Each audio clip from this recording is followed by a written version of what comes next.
لم يكن الذين كفروا من أهل الكتاب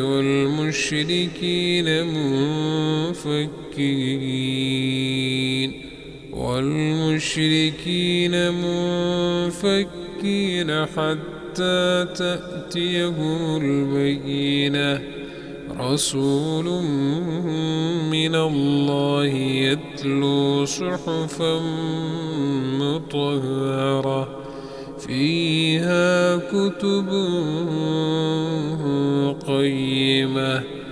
وما تفرق الذين أوتوا الكتاب إلا من بعد ما جاءتهم البينة.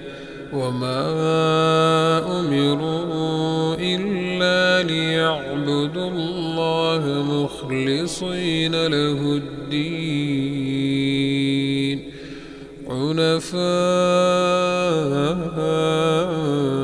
ويقيموا الصلاة ويؤتوا الزكاة وذلك دين القيمة.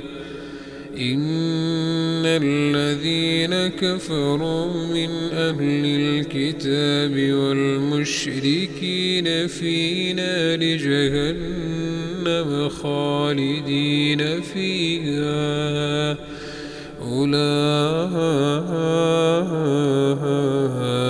هم شر البرية. إن الذين آمنوا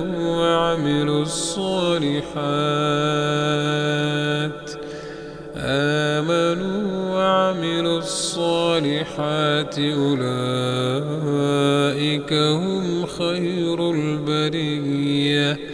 جزاؤهم